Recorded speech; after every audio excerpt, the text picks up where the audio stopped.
Sayyidina Muhammadin wa ala alihi washabbihi asma'in nama ba'du. Sedanten ingkang kula hormati wabil khusus teman bapak kula Kiai Haji Agus Ali Masyuri. Beberapa kiai yang tanpa ngurangi rasa hormat, saya hormati semua. Ini ada beberapa Gus. Ini saya ngaji insyaallah seperempat jam. Seperempat jam nanti yang menghisap Gus Kausar berapa Gus? 10 menit. Begini, sebetulnya saya membela semua umat Islam itu ahlul jannah. Karena saya ini ibarat marketing. Kalau orang Kristiani itu kan setiap orang mati sudah tenang bersama Bapak di surga. Jadi kampanye itu menarik sekali.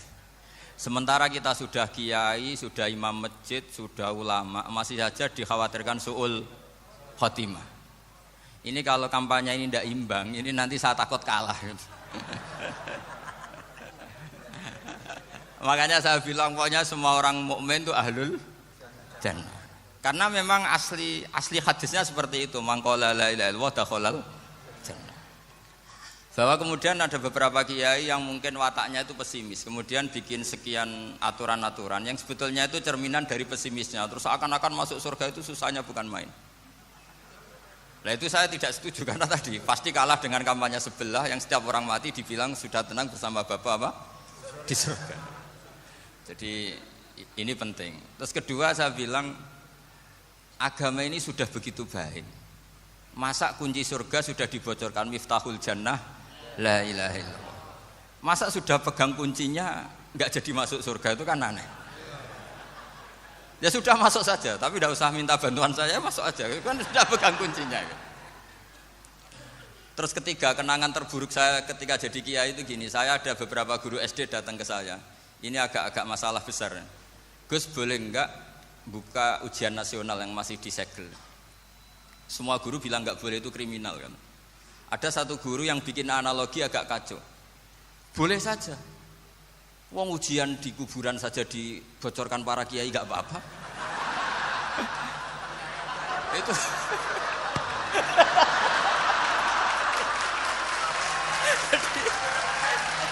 tapi ini kriminal ya. Perhatian kepada kiai, enggak boleh memukul pemateri.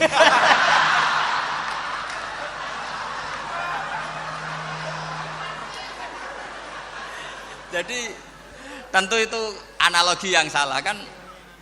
Marrobuka kan, Tuhan kamu siapa, Nabi kamu. Tuhan kamu siapa, Nabi kamu siapa, imam kamu siapa. Ini kan sudah dibocorkan oleh para kiai. Artinya apa? Nak raiso jawab kebablasan gitu. Terus guru ini berpikir kalau ujian akhirat sekrusial itu saja bisa dibocorkan, kenapa ujian nasional tidak boleh? Tentu ini kias yang salah, saya tidak ngajari seperti itu. Tapi saya ngajari ke kalian betapa mudahnya masuk surga. Kunci jawaban sudah dikasih, kunci pintu masuk sudah dikasih. Kok sampai tidak masuk, ini kebablasan. Paling salah gurunya. Jadi ini kenapa saya sering cerita orang mukmin semuanya itu min ahlil jannah. Itu saya jamin. Sama tidak usah takut su'ul khotimah, tidak usah takut berlebihan seperti itu. Karena setahu saya, setidaknya saya mewakili ulama zaman ini. Rata-rata guru kita ini bermadzhab Syadzili dalam berkeyakinan berpikir tentang Allah. Di antara ini yang mulai saya ngomong serius, supaya tadi kan guyonannya sudah diambil Gus Reza sama Gus Kausar. Saya tahu kenapa mereka guyon. Kalau ngomong serius takut kalah sama saya.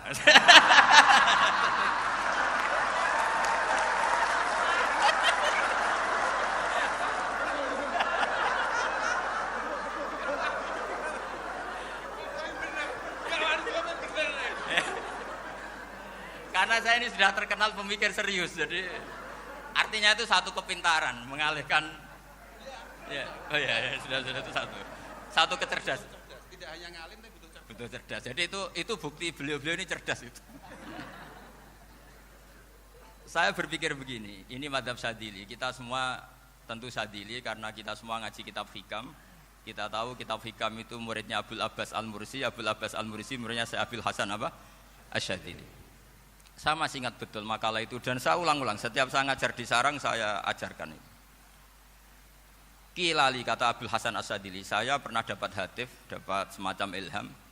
Apa makna min syarril waswasil khannas? Itu kata beliau dijawab oleh Hatif itu. Hatif itu nggak perlu diterjemah tadi ada karena tadi diajarin itu. Apa yang dihidupkan itu nggak perlu dijelaskan.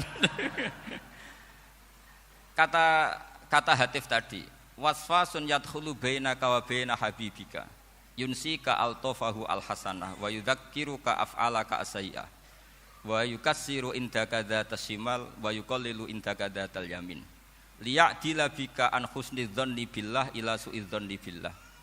Jadi yang dikatakan waswas adalah kamu digiring untuk hanya ingat sisi-sisi kamu yang negatif, dilupakan bahwa Anda punya sisi-sisi yang positif. Misalnya seperti ini, mungkin secara fikih tadi banser-banser tegas, wah ini masalah lelaki perempuan dipisahkan gini-gini. Tapi kenapa Gus Ali bilang ya sudah gini gak apa-apa. Sebetulnya ada rukhsah itu karena ini di depan umum. Yang paling pantangan Nabi itu la yakhluwanna rajulun bimra'atin. Ini ada yang menjaminnya gitu. Malah khawatir saya di sini dipisah tapi setelah berduaan nggak bisa. Jadi toleransinya karena ini di depan umum. Itu masih ada toleransinya. La yakhluwanna rajulun bimra'atin. Begitu juga ketika kita dosa, misalnya kita dosa. Orang Islam setiap dosa itu pasti ingat salahnya, kemudian istighfar. Dan ketika satu kebaikan dibandingkan keburukan, itu kata semua ulama, karena sayyi'ah itu bernilai 1, kebaikan bernilai apa? 10. Itu masih surplus berapa? 9. Jadi itu cara berpikir Abu Hasan Asyadzili. Kenapa kamu harus berpikir positif tentang Tuhan? Sekali berpikir tentang negatif, itu bahaya betul. Misalnya begini, kamu berpikir tak rewangi jadi kiai, sujud, rukuk, ternyata aku tetap mlebu neraka. Gunane apa? Itu menurut saya kan enggak punya akal. Sujud itu satu kelaziman menghamba kepada Allah. Normalnya seorang hamba itu ya sujud. Kemudian gara-gara kamu ingin masuk surga, terus logika kamu dibalik. Gunanya apa saya sujud? Ternyata saya masuk neraka. Itu pertanyaan yang benar-benar bodoh dan itu menjadikan Allah benci. Logikanya dibalik begini. Ini saya ngomong serius karena ini bentuk kemenangan saya ini bentuk kemenangan saya. Saya berkali-kali ngomong di kota pelajar di Jogja karena banyak pengujinya juga. Bukan sekedar pendamping tapi penguji. Banyak yang profesor, bukan sekedar dokter, banyak yang profesor. Jadi ya ini dok. Begini, saya pernah ditanya sama seorang dosen, Gus, saya ini ngaji hadis banyak, tapi ada yang saya tidak paham, yaitu mangqala la ilaha illallah dakhalal jannah, ada kalimat wa in zana wa in saraka. Meskipun pernah zina, pernah maling. Ini kan seakan-akan mentoleransi perzinaan dan pemalingan. Terus saya bilang, oh makna hadis itu seperti ini. Jadi kebenaran absolut, kebenaran yang mutlak itu tidak akan terganggu oleh status perilaku seseorang. Saya berkali-kali memberi contoh. Orang yang ditangkap KPK akan bilang 1 + 1 2. KPK-nya juga bilang 2. Rivalitas dalam politik, Pak Prabowo ya bilang 2, Pak Jokowi juga bilang 2.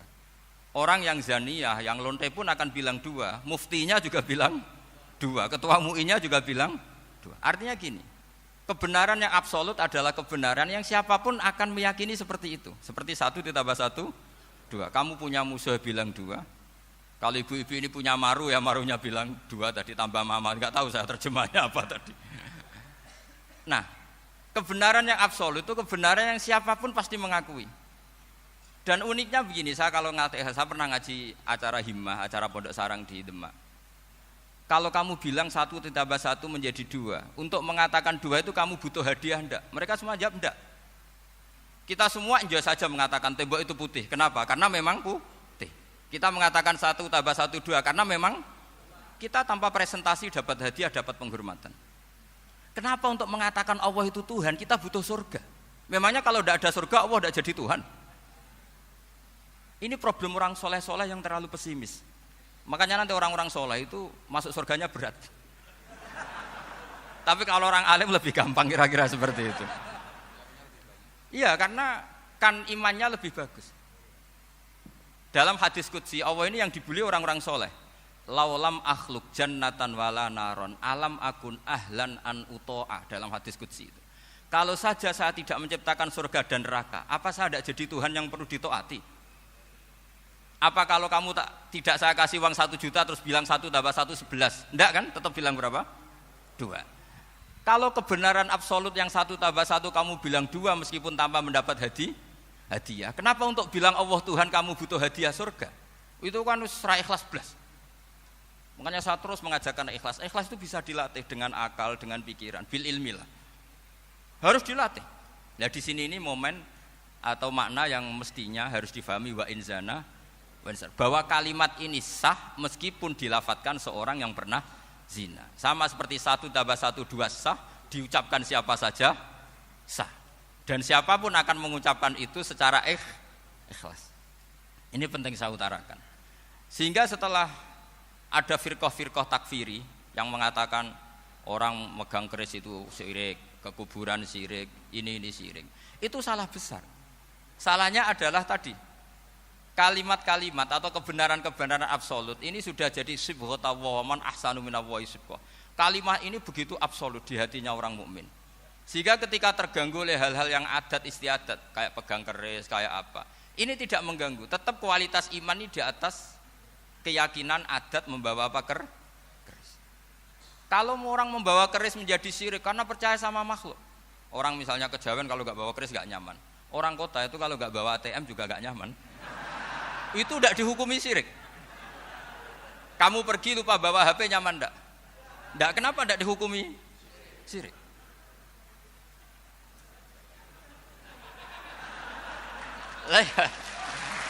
Jadi ini logika.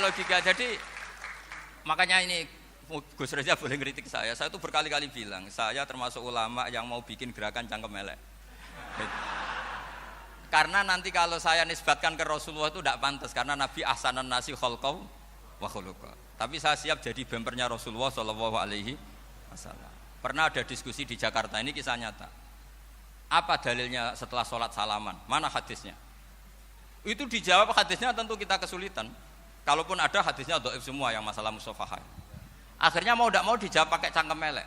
Boleh enggak kamu setelah salam nyalain HP yang off? Boleh.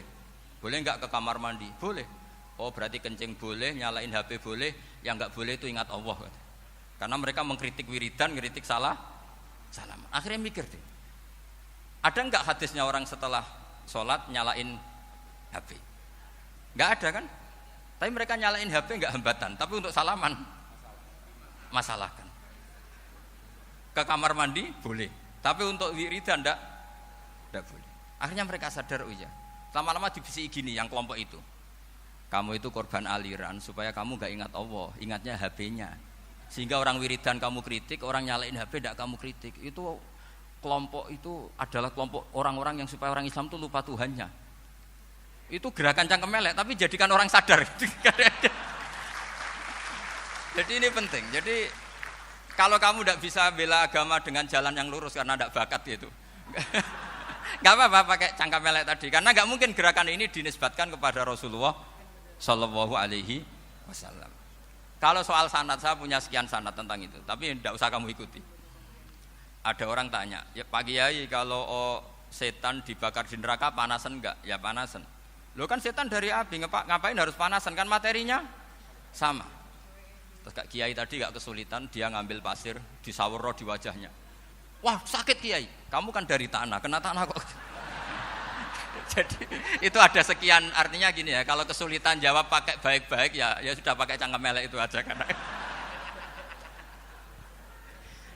Tapi tentu kan gerakan ini tidak mungkin dinisbatkan kepada para nabi. Tapi saya pastikan meskipun nggak bisa dinisbatkan kepada para nabi dari segi cangkem elek tadi, tapi secara semangat itu sama. Saya punya sekian contoh. Benar Gus Riza tadi gojok saya sengawur-ngawurnya itu masih punya sanad. Itu pas saya ngawur pun masih punya apa? Sanad. Nabi Ibrahim itu ketika faja'alahum juzatan illa kabirallahum itu, si berhala paling besar dikasih kapak. Ketika mereka geger, ini siapa yang memecahkan berhala-berhala kecil? Kata mereka, sami'na fatay yadhkuruhum yuqalu lahu Ibrahim. Ya kira-kira Ibrahim lagi. Terus setelah Ibrahim didatangkan, siapa yang melakukan ini semua?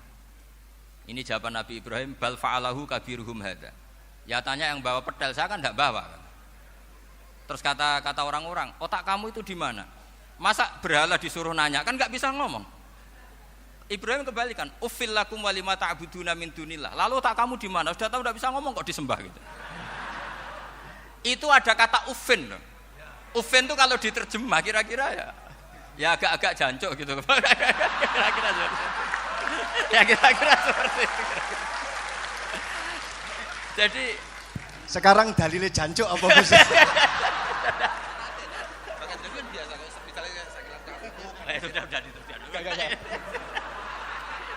Gimana? Jancuk itu dari daksu, dak tinggalkanlah suan perkara sing elek. Krono ilate wong Surabaya kakean rawon, akhirnya ngomongnya jancuk. Gitu.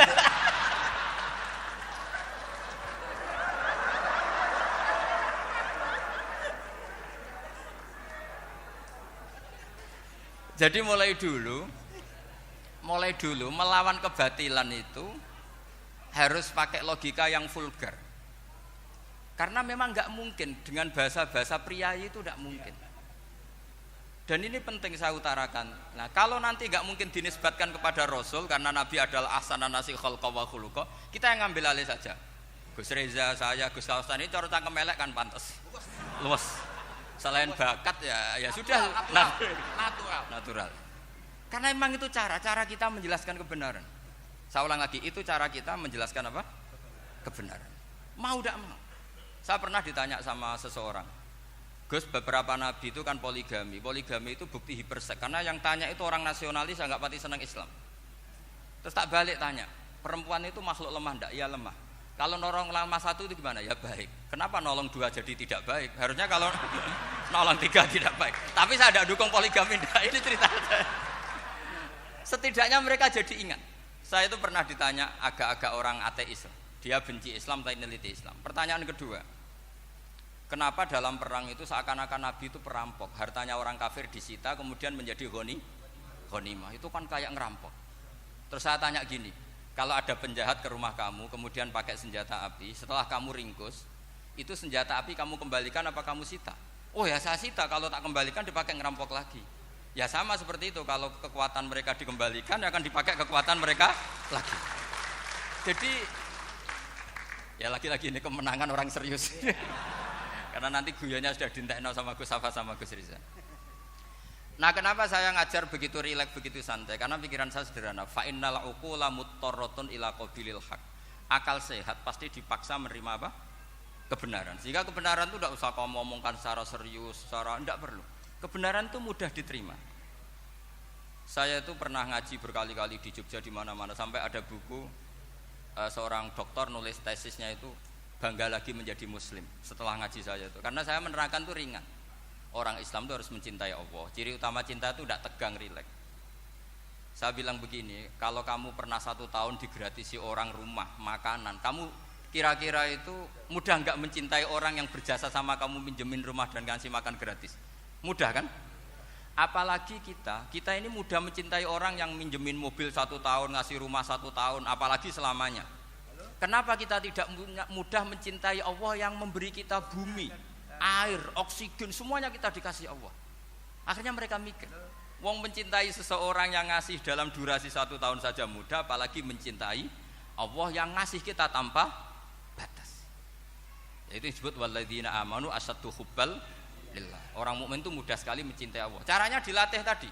Kita mudah mencintai orang yang berjasa sama kita. Kenapa tidak mudah mencintai Allah yang tentu jasanya lebih besar?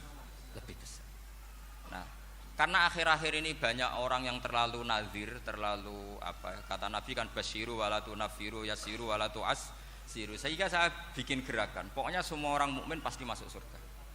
Nanti soal ada kesalahan-kesalahan kecil yang menjadikan orang su'ul khotimah itu sifatnya kehati-hatian. Jangan menjadi hukum. Hati-hati itu tidak menjadi hukum.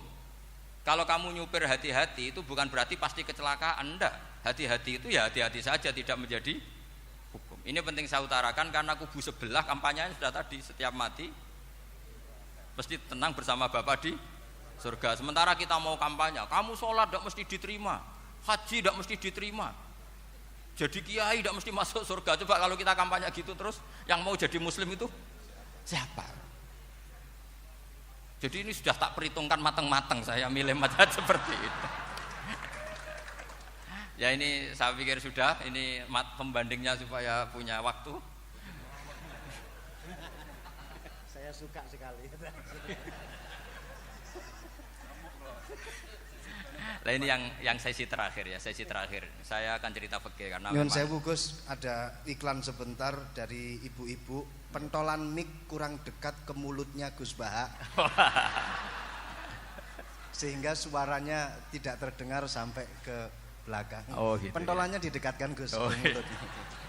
Ini kalau ngomong konotasinya itu mesti nyerempet. Sudah apa ya? Sudah ahlinya di situ. Ya malah ada di situ.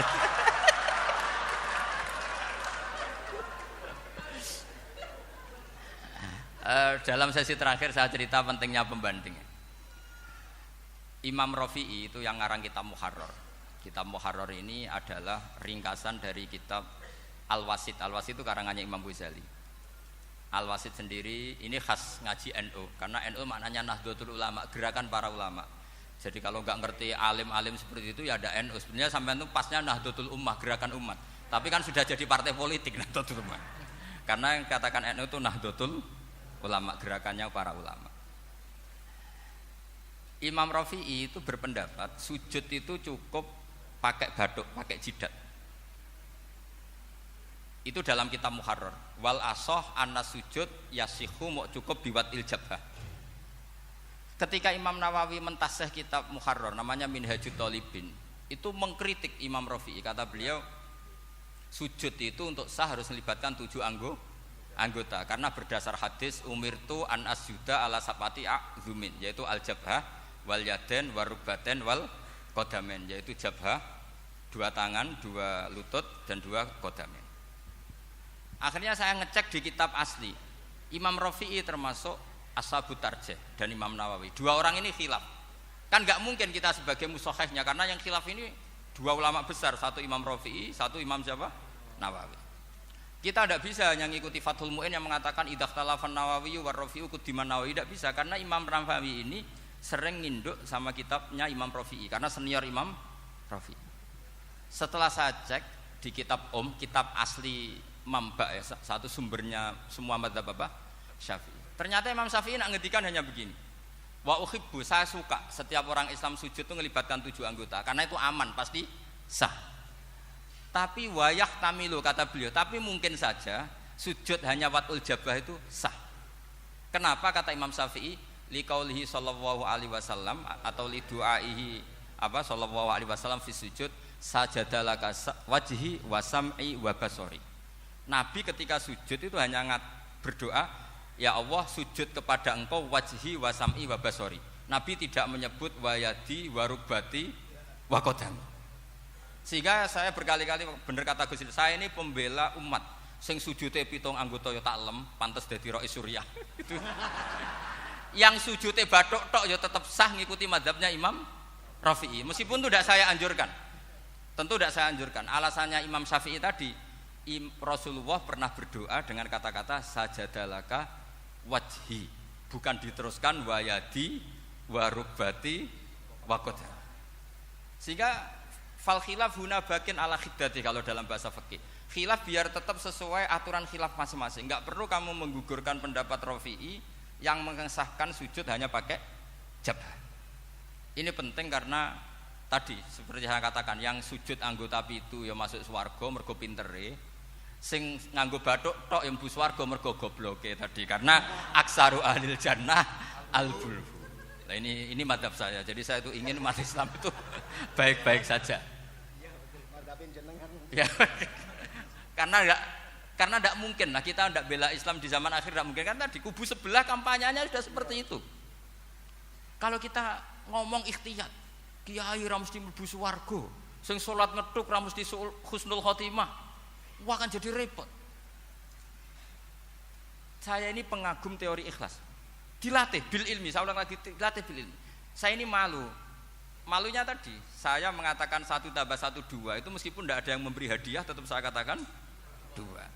Saya mengatakan air itu dingin, tidak ada yang ngasih hadiah, saya akan bilang kalau air itu dingin, kalau api itu panas. Untuk hakikat-hakikat seperti itu saja saya jujur tanpa ingin imbalan. Tapi ketika hakikat mengenai Allah kok saya minta imbalan surga dan neraka, ini apa-apaan? Kira-kira gitulah, Rois Suriah macam apa gitu.